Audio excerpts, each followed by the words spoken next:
കൂടുതൽ വാർത്തകളും വീഡിയോകളും കാണാൻ ഈ ചാനൽ സബ്സ്ക്രൈബ് ചെയ്യുക. കൂടെ ബെൽ ബട്ടൺ അമർത്തുക.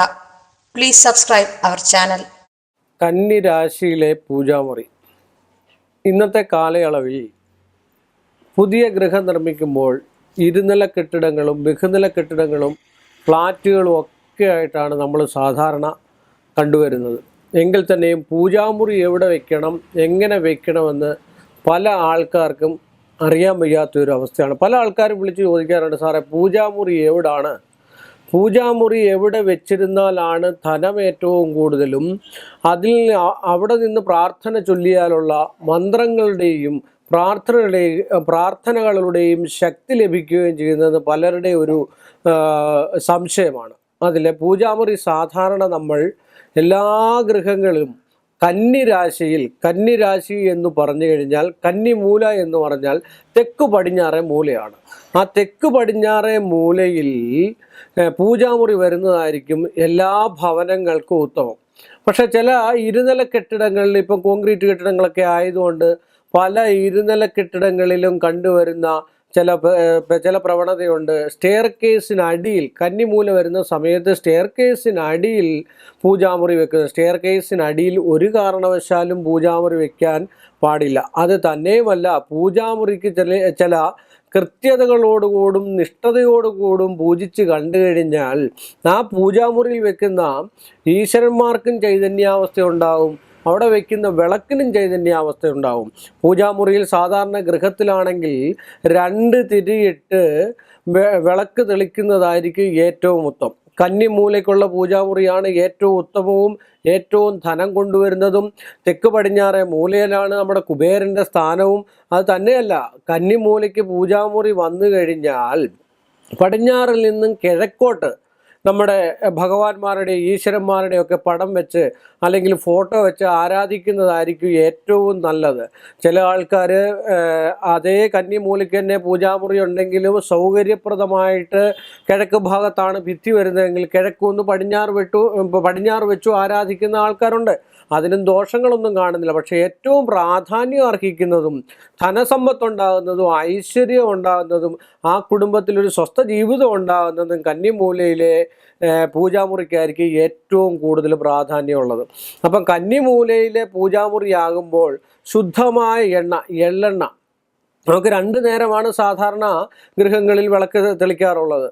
അത് പൂജാമുറിയിൽ കൃത്യമായിട്ട് കന്നിമൂല സ്ഥലത്ത് വെച്ചിട്ട് നിലയുള്ള വിളക്ക്, സാധാരണ എല്ലാവരും അതിൻ്റെ മണ്ടയ്ക്ക് പൂവുള്ളതും മയിലുള്ളതും ഇങ്ങനെയൊക്കെയുള്ള വിളക്ക് വെച്ചിട്ട് ആരാധിക്കുന്ന ആൾക്കാരെ കണ്ടിട്ടുണ്ട്. അതല്ല നിലവിളക്ക്, കൂമ്പുള്ള വിളക്ക് തന്നെ വെച്ച് പുതിയ എണ്ണ ഒഴിച്ച് പുതിയ തിരിയിട്ട് രാവിലെയും വൈകിട്ടും കത്തിച്ചെങ്കിൽ മാത്രമേ ആ കുടുംബത്തിൽ ഐശ്വര്യം ഉണ്ടാവുള്ളൂ. അത് എല്ലാ ദിവസവും വിളക്കും ദീപഭാജനവും അതിൻ്റെ താഴെ വെക്കുന്നതായിട്ടുള്ള പാത്രവും എല്ലാ ദിവസവും തുടച്ച് കഴുകി വൃത്തിയാക്കി നിറയെ എണ്ണ ഒഴിച്ച് 2 തിരിയിട്ട് കിഴക്കും പടിഞ്ഞാറും തിരിയിട്ട് കത്തിക്കുന്നതായിരിക്കും ധനവും ഐശ്വര്യവും കൊണ്ടുവരത്തക്ക രീതിയിലുള്ള ഏറ്റവും ഉത്തമമായിട്ടുള്ള മാർഗം. വൈകുമ്പാട് സമയത്താണെങ്കിലും എള്ളെണ്ണയാണ് ഏറ്റവും കൂടുതൽ നമ്മൾ സന്ധ്യയ്ക്ക് ഉപയോഗിക്കുന്നത്.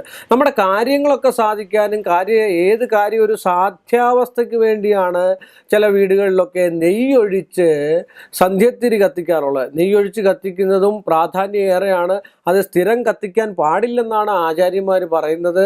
കാരണം സ്ഥിരം കത്തിക്കുവാണെങ്കിൽ എല്ലാ ദിവസവും അത് തന്നെ കത്തിക്കണം.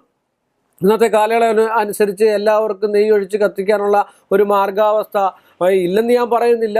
അങ്ങനെ കത്തിക്കുന്നവരും ഉണ്ട്. അങ്ങനെ കത്തിച്ച് കണ്ടു കഴിഞ്ഞാൽ ഏറ്റവും ഉത്തമമാണ്, ഏറ്റവും ധനം വരും. അതുപോലെ കാര്യസാധ്യങ്ങൾ, ഒരു ജോലി സംബന്ധമായിട്ടുള്ള തടസ്സം, ധനസംബന്ധമായിട്ടുള്ള തടസ്സങ്ങൾ, നമ്മൾ കടബാധ്യതകൾ ഏറി വരിക, ലോണുകൾ ഏറി വരിക, ഇങ്ങനെയൊക്കെയുള്ള ഒരു അവസ്ഥാന്തരത്തിൽ നിന്ന് മാറി നിൽക്കാനായിട്ട്, ഒരു ദോഷങ്ങളൊക്കെ മാറി നിൽക്കാനായിട്ട് കന്നിരാശിയിൽ ഇങ്ങനെ വിളക്ക് തെളിച്ചാൽ ഏറ്റവും ഉത്തമമായിട്ടുള്ള ഒരു മാർഗ്ഗം. അത് തന്നെയല്ല, ത്രിസന്ധ്യ സമയത്ത്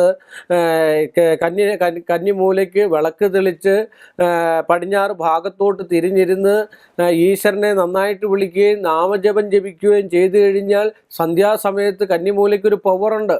ആ പവറും ഈശ്വരനെ വിളിക്കുന്ന നാമജപവുമായിട്ട് അക്ഷരങ്ങളുമായിട്ടൊരു പവറുണ്ട്. ആ 2 പവറും കൂടെ കൂടുമ്പോൾ ആ കുടുംബത്തിൽ, ആ വീട്ടിൽ ഒരു ഐശ്വര്യാവസ്ഥ. വിളക്ക് തെളിക്കുമ്പോൾ തന്നെ ഒരു ഐശ്വര്യം ഉണ്ടാകും. എള്ളെണ്ണ ഒഴിച്ച് 2 തിരിയിട്ട് വിളക്ക് ഒന്ന് കിഴക്കും പടിഞ്ഞാറും ദിവർത്തിൻ ധനവർദ്ധിത. 2 തിരിയിട്ട് കഴിഞ്ഞാൽ ധനത്തെ വർദ്ധിക്കപ്പെടുമെന്നാണ് പറയപ്പെടുക. ധനവും ഐശ്വര്യവും വർദ്ധിക്കുക, അവിടെ മഹാലക്ഷ്മി വാഴുക, വാക്കുകൊണ്ട് പോലും അന്യോന്യം ഒരു പരസ്പര വിദ്വേഷം ഉണ്ടാകാതിരിക്കുക, ആ കുടുംബത്തിലൊരു സമാധാനവും സ്വസ്ഥതയും ലഭിക്കുക. പിന്നെ സന്ധ്യസമയത്ത് നാമം കൂടെ ജപിച്ചു കഴിയുമ്പോൾ മന്ത്രോച്ചാരണം എപ്പോഴും വീടുകളിൽ ഏറ്റവും നല്ലതാണ്. ക്ഷേത്രത്തിലും നല്ലതാണ് മന്ത്രോച്ചാരണം. അതുകൊണ്ടാണ് ക്ഷേത്രങ്ങളിലൊക്കെ നമ്മൾ എഴുതി വച്ചിരിക്കുന്നത് നാമജപ ഉത്തമം. അവിടെ ചെന്ന് ഇരുന്നിട്ട് അങ്ങോട്ടും ഇങ്ങോട്ടും ഓരോ കാര്യങ്ങൾ പറയാതെ നാമം മാത്രം ജപിച്ചുകൊണ്ടിരിക്കാൻ പറയുന്നതിൻ്റെ കാരണം അതാണ്. ആ നാമജപം കൊണ്ട് അന്തരീക്ഷത്തിലെ അല്ലെ പ്രപഞ്ചത്തിനെ പോസിറ്റീവ് എനർജി ആക്കി അവിടെ ഇരിക്കുമ്പോൾ മനസ്സും ശരീരമൊക്കെ ശുദ്ധമായി നമുക്ക് ഒരു പോസിറ്റീവ് എനർജി ഉണ്ടാവുകയും എല്ലാ കാര്യങ്ങൾക്കും ഒരു തടസ്സമില്ലാതെ നീങ്ങുകയും ചെയ്യാൻ പൂജാമുറി പടിഞ്ഞാറ് ഭാഗത്ത്, തെക്ക് പടിഞ്ഞാറ് ഭാഗത്ത് കന്നിമൂലയിൽ സ്ഥാപിക്കുന്നതായിരിക്കും ഏറ്റവും ഉത്തമം. അത് നല്ലൊരു വാസ്തുശാസ്ത്രജ്ഞനെ കണ്ട് നോക്കിയതിന് ശേഷം കന്നിമൂലയ്ക്ക് പൂജാമുറി വന്നു കഴിഞ്ഞാൽ ആ കുടുംബത്തിന് ഐശ്വര്യവും സമ്പൽ സമൃദ്ധിയും കടബാധ്യതകളൊക്കെ ഒഴിഞ്ഞ് ഒരുപാട് ധനങ്ങൾ ഉണ്ടാക്കി തരുവാനും ആ ധനസമ്പത്ത് വെച്ചാൽ കടമില്ലാതെ സ്വസ്ഥമായിട്ട് ആ ഒരു കുടുംബജീവിതം സ്വസ്ഥമായിട്ട് ഒരു അലച്ചിലുമില്ലാതെ ജീവിക്കാനുള്ള ഒരു മാർഗാവസ്ഥ കന്നിമൂലയ്ക്ക് വിളക്ക് തെളിച്ചാൽ നിങ്ങൾക്ക് എല്ലാവർക്കും ഉണ്ടാകാനുള്ള സാധ്യതയുണ്ടെന്നാണ് ആചാര്യന്മാരുടെ മതം. കൂടുതൽ വാർത്തകളും വീഡിയോകളും കാണാൻ ഈ ചാനൽ സബ്സ്ക്രൈബ് ചെയ്യുക. കൂടെ ബെൽ ബട്ടൺ അമർത്തുക. Please subscribe our channel.